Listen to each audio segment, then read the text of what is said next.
നമ്മളിനി ആദ്യത്തെ ഫിലോസഫിയിലേക്ക് കടക്കുകയാണ്. That is Sankhya philosophy. Sankhya philosophy orthodox ഫിലോസഫിയിലെ one of the first early ഫിലോസഫിയാണ് സാങ്ഖ്യ ഫിലോസഫി. ഇതിൻ്റെ പ്രപ്പോണൻ്റ് ആയിട്ട് പറയുന്ന വ്യക്തിയാണ് കപില, സെയിൻറ്റ് കപില. കപില മുനി എന്നൊക്കെ പറഞ്ഞ് കേൾക്കാറില്ലേ? കപില മുനി അഥവാ saint Kapila propounded this Sankhya philosophy. എൻ്റെ ഫൗണ്ടറായിട്ട് പറയുന്ന ആളാണ്. ഈ കപില മുനി എഴുതിയിട്ടുള്ള ഏറ്റവും ഫേമസ് ആയിട്ടുള്ള ഒരു വർക്കാണ് സാങ്ഖ്യസൂത്ര. സാങ്ഖ്യസൂത്ര ബേസ് ചെയ്തുകൊണ്ട് വന്നിട്ടുള്ളൊരു ഫിലോസഫിയാണ്. എന്താണ് ഇതിനകത്ത് പറയുന്നത്? This Sankhya philosophy is predominantly an atheistic philosophy. ഇതൊരു എത്തീസ്റ്റിക് ഫിലോസഫിയാണ്. എന്ന് വെച്ചാൽ ഇവർ ദൈവം എന്നൊരു കോൺസെപ്റ്റ് അല്ല പറയാം, ഗോഡ് എന്ന കോൺസെപ്റ്റിനെ അല്ല ഇവരെന്ത് ചെയ്യുക എക്സ്പ്ലെയിൻ ചെയ്യാൻ ഉദ്ദേശിക്കുന്നു. പകരം the whole universe consist of Prakriti and a concept known as Purusha. ദൈവം എന്നൊരു എലമെന്റ് അല്ല പറയുന്നത്, പക്ഷെ പറയുന്നത് എങ്ങനെയാണ്? The universe is created by two things. One is Prakriti and the second one is Purusha. Initially ഇവർ പ്രകൃതി മാത്രമാണ് ബിലീവ് ചെയ്തിട്ടുള്ളത്, പിന്നീടാണ് പുരുഷ എന്ന കോൺസെപ്റ്റ് ആഡഡ് ആവുന്നത്. എന്തായാലും ശരി, രണ്ട് എലമെന്റുകൾ ഇവർ ബിലീവ് ചെയ്യുന്നു, പ്രകൃതി ആൻഡ് പുരുഷ. പ്രകൃതി ഈസ് നത്തിങ് ബട്ട് മാറ്റർ, നമുക്ക് തൊടാൻ കഴിയുന്നതും കാണാൻ കഴിയുന്നതുമായിട്ടുള്ള വസ്തുക്കൾ, അതാണ് മാറ്റർ അഥവാ പ്രകൃതി, ദ നേച്ചർ എന്നൊക്കെ പറയും. പുരുഷ എന്ന് വെച്ചാൽ ഒരു ആത്മാവിനെ പോലെയാണ്, ഒരു മിയർ കോൺഷ്യസ്നെസ് ആണത്. നമുക്കത് കാണാൻ കഴിയില്ല, അറിയാൻ കഴിയും, ഫീൽ ചെയ്യാൻ കഴിയും, പക്ഷേ we can see that, we can touch that. ഒരു മിയർ കോൺഷ്യസ്നെസ് ആണ് പുരുഷ എന്ന് പറയുന്നത്. ഈ രണ്ട് കാര്യങ്ങളും കമ്പൈൻ ചെയ്ത് കഴിയുമ്പോഴാണ് യൂണിവേഴ്സുകൾ ക്രിയേറ്റ് ആവുക. Prakriti and purusha combines to form the universe. ഈ ബിലീഫാണ് സാങ്ഖ്യ സ്കൂളിലെ ദ കോർ ബിലീഫ്. ഓക്കെ, പ്രകൃതിയും പുരുഷയും ഒന്നായിട്ട് നിൽക്കുന്ന ആ ഒരു സ്റ്റേറ്റിനെ ഇവർ ജീവ സ്റ്റേറ്റ് എന്ന് വിളിക്കും. ഇപ്പൊ ചുമ്മാ ഒരു എക്സാമ്പിൾ ഞാൻ പറയാം. ഒരു ലിവിങ് ഓർഗാനിസം എടുക്കുക, ഒരു മനുഷ്യന്റെ ശരീരം എടുക്കുക. മനുഷ്യന്റെ ശരീരം വെറും ശരീരമാണെങ്കിൽ അത് പ്രകൃതി, അതിനകത്തൊരു ആത്മാവുമ്പോൾ അതിന് ജീവൻ വെക്കത്തില്ലേ? ആ ഒരു കോൺസെപ്റ്റ് ആലോചിക്കാം. ഓക്കെ, ജസ്റ്റ് ഒരു ബോഡി, ഡെഡ് ബോഡി, ആ ബോഡിക്കകത്ത് ആത്മാവ് വരുമ്പോൾ അതിന് ജീവൻ വയ്ക്കുന്നു.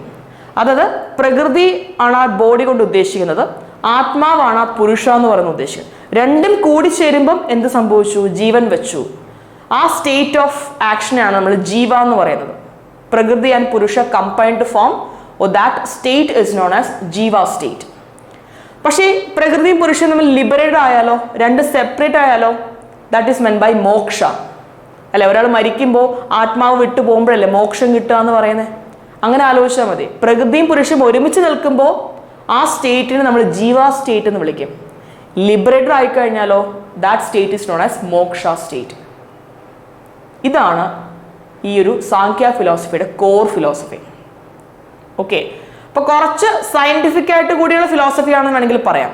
അല്ലെ, മാറ്റർ എന്നൊരു എലമെന്റിന് കൂടി ഇമ്പോർട്ടൻസ് കൊടുക്കും, മാറ്റർ എന്നൊരു കോൺസെപ്റ്റിന് കൂടി ഇമ്പോർട്ടൻസ് കൊടുക്കുന്നുണ്ട്.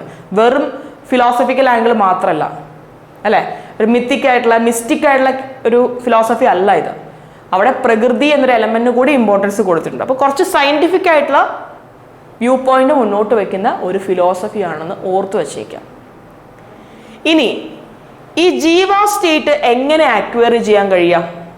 ഞാൻ പറഞ്ഞു രണ്ട് സ്റ്റേറ്റ് ഉണ്ടെന്ന് പറഞ്ഞില്ലേ, ജീവ ആൻഡ് മോക്ഷ. ഈ ജീവ സ്റ്റേറ്റ് അക്വയർ ചെയ്യുന്നത് എങ്ങനെയാന്ന് വെച്ചാൽ right kind of knowledge acquire ചെയ്തെന്ന്. ശരിയായിട്ടുള്ള അറിവ് നേടിക്കഴിഞ്ഞാൽ ജീവ സ്റ്റേറ്റ് അക്വയർ ചെയ്യുന്ന പറയുന്നത്. നിങ്ങൾ എടുക്കുന്ന സ്റ്റേറ്റ് ശരിയായിട്ടല്ല, അല്ലെങ്കിൽ നിങ്ങൾ എടുക്കുന്ന നോളജ് ശരിയല്ല എന്നുണ്ടെങ്കിൽ ജീവ സ്റ്റേറ്റ് ഉണ്ടാവില്ല. ജീവ സ്റ്റേറ്റ് ഉണ്ടായില്ലെങ്കിൽ മോക്ഷ സ്റ്റേറ്റും ഉണ്ടാവില്ല. That is a concept. ഈ ജീവ മോക്ഷ ഈ രണ്ട് കോൺസെപ്റ്റുകൾ ഉണ്ടാവണമെങ്കിൽ the right knowledge should be given to all. Okay, ശരിയായിട്ടുള്ള അറിവ് ലഭിച്ചു കഴിഞ്ഞാൽ ഈ ജീവ മോക്ഷ സ്റ്റേറ്റിലൂടെ നിങ്ങൾ കടന്നു പോകും എന്നുള്ളൊരു കോൺസെപ്റ്റ് കൂടി മുന്നോട്ട് വയ്ക്കുന്നുണ്ട്. ഇനി പ്രകൃതിയെക്കുറിച്ച് പറയുകയാണെങ്കിൽ, പ്രകൃതിയാണല്ലോ മാറ്റർ എന്ന് പറയുന്നത്.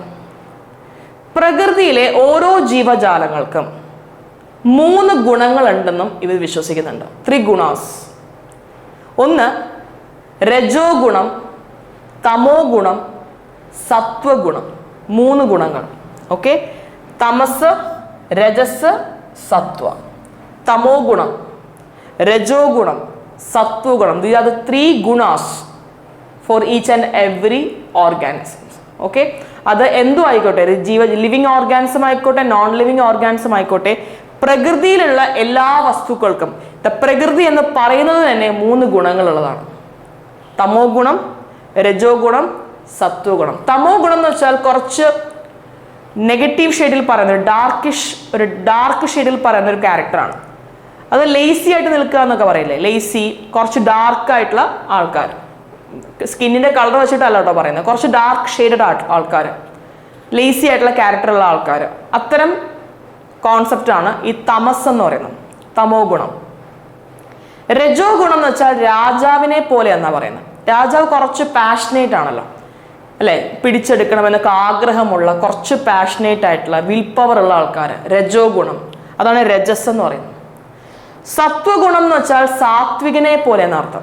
സാത്വികൻ എങ്ങനെ, വളരെ കാം ആൻഡ് ക്വയറ്റായിട്ട് അല്ലെ, വളരെ മെഡിറ്റേറ്റീവ് മൈൻഡ് സെറ്റിൽ നിൽക്കുന്ന ആൾക്കാരാണ് സത്വൻ അല്ലെ, സാത്വികൻ. അപ്പോൾ തമസ്, രജസ്, സത്വം ഇതെല്ലാ ജീവജാലങ്ങൾക്കും ഉണ്ട്. ഇതിന്റെ ക്വാണ്ടിറ്റി ഓരോരുത്തർക്കും ഡിഫറെൻ്റ് ആയിരിക്കും. ചില ആൾക്കാർക്ക് തമോ ഗുണം കൂടി നിൽക്കും, ചില ആൾക്കാർക്ക് രജോ ഗുണം കൂടി നിൽക്കും, ചില ആൾക്കാർക്ക് സത്വ ഗുണം കൂടി നിൽക്കും. അതിനനുസരിച്ചാണ് ഓരോരുത്തരും ക്യാരക്ടറിൽ ചേഞ്ച് വരിക. പക്ഷെ 3 ഗുണങ്ങളും ഉണ്ട്. ഓക്കെ, അതാണ് പ്രകൃതി എന്ന് പറയുന്നത് as per Samkhya philosophy. Note ചെയ്ത് വച്ചേക്കാം. കുറച്ച് ഫിലോസഫിക്കൽ ആയിട്ടുള്ള ഒരു ഏരിയ കേട്ടോ ഈ റിലീജിയസ് ഫിലോസഫി. കുറച്ച് പഠിക്കാൻ ചിലപ്പോൾ ബോറിംഗ് ആയിരിക്കും, ചിലവർക്ക് ഇൻട്രസ്റ്റിംഗ് ആയിട്ട് ഫീൽ ചെയ്യും. അങ്ങനെ ഒരു കോൺസെപ്റ്റാണ്. പക്ഷെ എക്സാം പോയിന്റ് ഓഫ് വ്യൂ ചില സമയങ്ങളിൽ ചോദ്യങ്ങൾ വന്നിട്ടുണ്ട്. ഇപ്പോൾ അധികം ചോദ്യം ഇല്ലെങ്കിലും പണ്ട് കാലഘട്ടത്തിൽ UPSCയുടെ പഴയ ക്വസ്റ്റ്യൻ പേപ്പറൊക്കെ എടുത്ത് നോക്കിക്കഴിഞ്ഞാൽ ഒരുപാട് വട്ടം ഈ ഒരു ഭാഗത്ത് നിന്ന് ചോദ്യങ്ങൾ വന്നിട്ടുണ്ട്. ഇപ്പം ചോദ്യം കാണുന്നില്ല, പക്ഷെ പറയാൻ പറ്റത്തില്ല. UPSC ആയതുകൊണ്ട് വേണമെങ്കിൽ അടുത്ത വർഷം ചോദിക്കാം അല്ലെ. ഒരു പ്രോപ്പർ ട്രെൻഡ് ഇല്ല ഇപ്പോഴത്തെ കോണ്ടെക്സ്റ്റിൽ, ഇതിങ്ങനെ മാറിക്കൊണ്ടേയിരിക്കും. അപ്പോൾ ഒരു ചോദ്യം വേണമെങ്കിൽ എക്സ്പെക്ട് ചെയ്യാം.